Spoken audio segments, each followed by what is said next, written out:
Hola y bienvenidos a África 7 días. Este es el programa semanal de France 24 que dedicamos a la actualidad del continente africano. Mi nombre es Amal Ben-Othman. Comenzamos con los titulares. La COP29 en Azerbaiyán cerró con la promesa de 300.000 millones de dólares anuales hasta 2035, un compromiso que dejó a los negociadores africanos lamentando un apoyo muy lejos de lo necesario.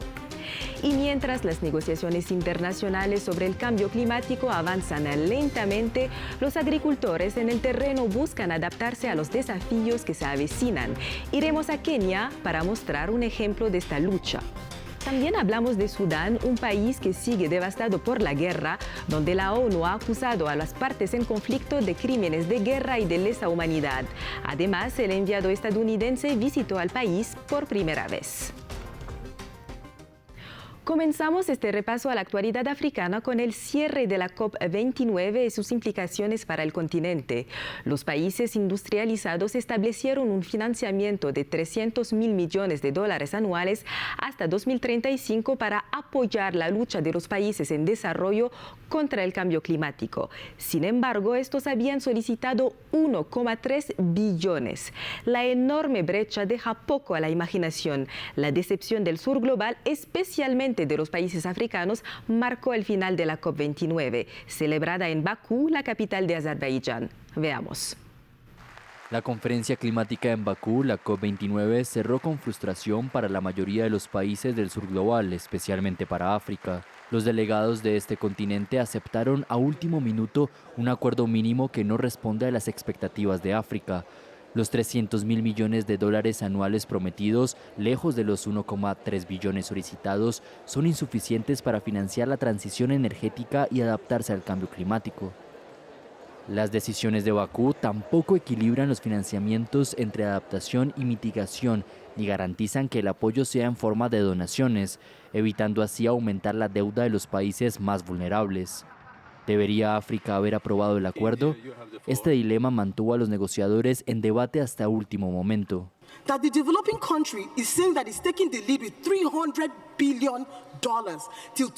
Que el mundo en desarrollo vea que lidera 300.000 millones de dólares hasta 2035 es una broma. No se trata solo de incluirlo en nuestras declaraciones. Tenemos derecho como países a decidir si lo aceptamos o no. Y estoy diciendo que no aceptamos esto. Se espera que tengamos contribuciones nacionalmente determinadas ambiciosas. El nuevo objetivo cuantificado colectivo debía permitirnos tener metas financieras realistas. 300.000 millones es irreal. África tampoco logró avanzar en la discusión sobre la obtención de un estatuto especial que reclama desde 2015, ya que es la región del mundo que menos ha contribuido al cambio climático, pero que más sufre sus consecuencias en un contexto de pobreza masiva. Por otro lado, las grandes potencias, principales financiadoras de la lucha climática, expresaron alivio. En plena era de austeridad, no están dispuestas a asumir compromisos más ambiciosos. Y sí, 300.000 millones son solo un punto de partida. Agradecemos la confianza de la Alianza de Pequeños Estados Insulares y de los países menos adelantados y les aseguro que cumpliremos.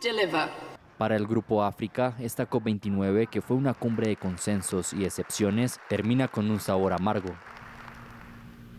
Y hablando de la lucha contra el cambio climático, vamos a Kenia, donde las sequías recurrentes provocadas por el cambio climático han obligado a muchos agricultores a reinventar sus actividades.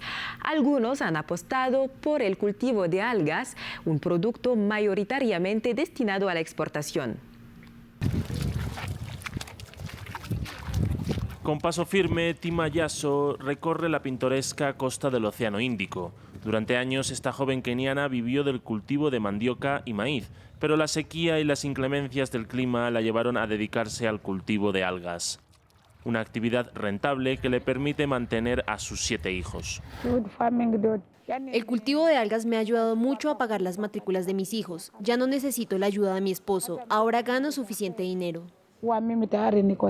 Desde su introducción en Kenia hace 15 años, el cultivo de algas ha avanzado lentamente. Hoy se practica en una veintena de aldeas, generando cientos de empleos. Más sostenible y resistente al cambio del clima que el trigo o la mandioca, el alga es relativamente fácil de cultivar. Después de la cosecha, las plantas se dejan secar durante unos días, antes de venderlas al extranjero, principalmente a Francia, China o Estados Unidos. Una cooperativa local ahora busca dar un paso más allá, para aprovechar mejor un producto utilizado en jabones, champús y polvos alimenticios. El objetivo es crear una industria en Kenia para extraer el colágeno de la planta. Los agricultores podrán luego exportar este producto en lugar de vender algas sin procesar que tienen menos valor. En plena expansión, la industria de las algas genera hoy cerca de 16.000 millones de euros a nivel mundial, un mercado lucrativo del que Kenia, por ahora, apenas obtiene migajas. En 2022, el país exportó cerca de 100 toneladas de algas, generando menos de 30.000 euros. Cambiamos de tema y vamos a Mali, donde se cierra un capítulo de tensiones prolongadas. Durante meses, la relación entre el ahora ex primer ministro Choguel Maïga, nombrado en junio de 2021 tras el segundo golpe de Estado liderado por los militares bajo el mando del coronel Assimi Goïta, y los mismos militares que controlan el poder en Bamako, se deterioró de manera irreversible hasta alcanzar un punto de no retorno el 16 de noviembre. Ese día, Choguel Maïga cruzó la línea al criticar la decisión de los militares de extender el periodo de transición.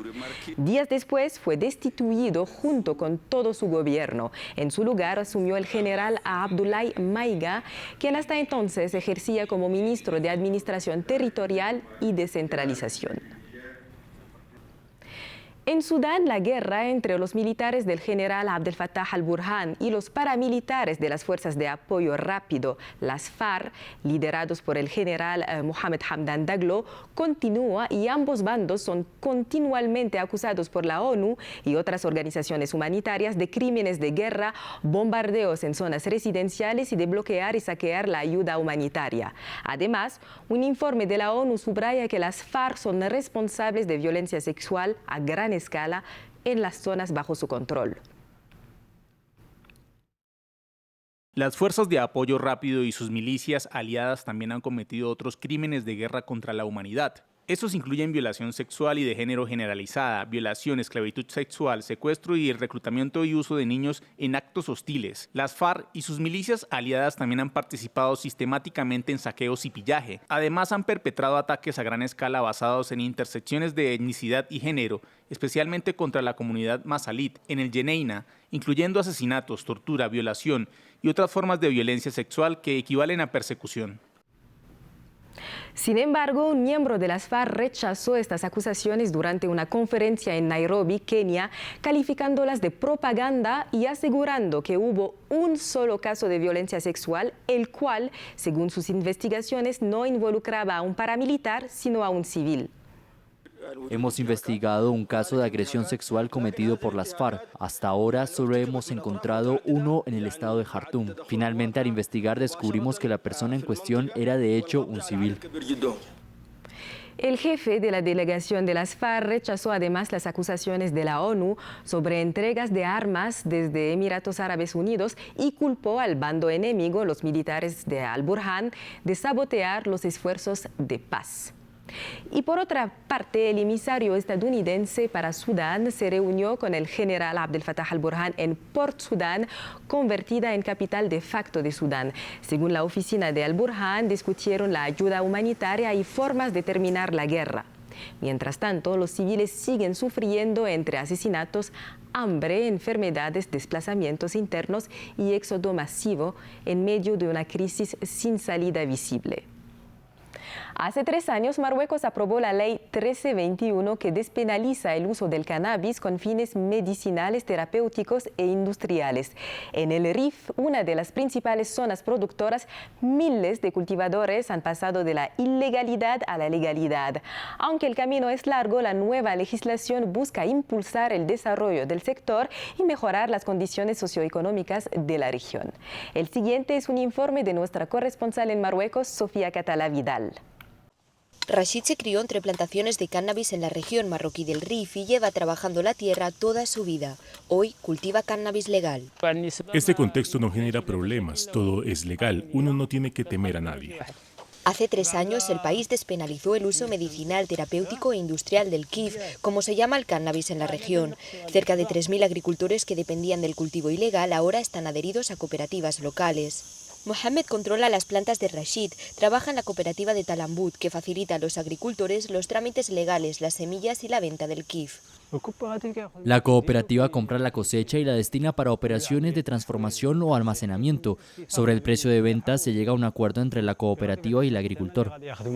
Según la Agencia Nacional Reguladora del Cannabis, en 2024 se han sumado 3.000 hectáreas al marco legal, frente a 700 en 2023. El Ministerio del Interior estima que existen unas 30.000 hectáreas de plantaciones. En el corazón del Rif se encuentra Tlata Ketema, donde el kif tiene valor ancestral. Es el pueblo de estas mujeres que piden ocultar su rostro. Como la mayoría de sus vecinos, ellas siguen trabajando al margen de la ley, lo que les priva de derechos. Trabajamos de 6 de la mañana a 6 de la tarde, me dan $10. ¿Qué vas a hacer con $10? Nada, la gente sufre, vive explotada. Mohamed y Lahsen sacan el agua para regar las plantas de debajo de las piedras. Explican que la falta de infraestructuras y la corta extensión de las parcelas en su zona dificultan la rentabilidad de las cosechas y que por ello no han podido regularizar su labor. Por persona obtenemos unos 200 kilos y el kilo lo vendemos a $5. $1.000 no son suficientes para todo el año. La Asociación Regional de Ketama recoge estas reivindicaciones. Redouane es el presidente. Considera que la nueva ley es un avance importante y propone ir más allá. Para salir de esta situación pedimos la despenalización del uso recreativo exclusivamente en la región histórica del Kif, las zonas del Ketama, Beni Khaled y Tarjis. Una idea que repiten muchos en la zona, acostumbrados a recibir turistas atraídos por el cannabis como estos jóvenes. Hassan es su anfitrión. En el futuro le gustaría abrir un hostal. Nos gustaría que hubiera proyectos turísticos en Ketama, como en Chefchaouen y en Marrakech. Recientemente, el rey Mohamed VI indultó a 4.800 presos en relación al cannabis para su integración al marco legal y en actividades no agrícolas. Un marco que augura el comienzo de una nueva era para el Rif si se acompaña de políticas sólidas para el desarrollo socioeconómico de la región. Llegamos al final de esta edición de África 7 días. Agradecemos su sintonía. La actualidad del continente africano y del mundo continúa en France 24 en 4 idiomas.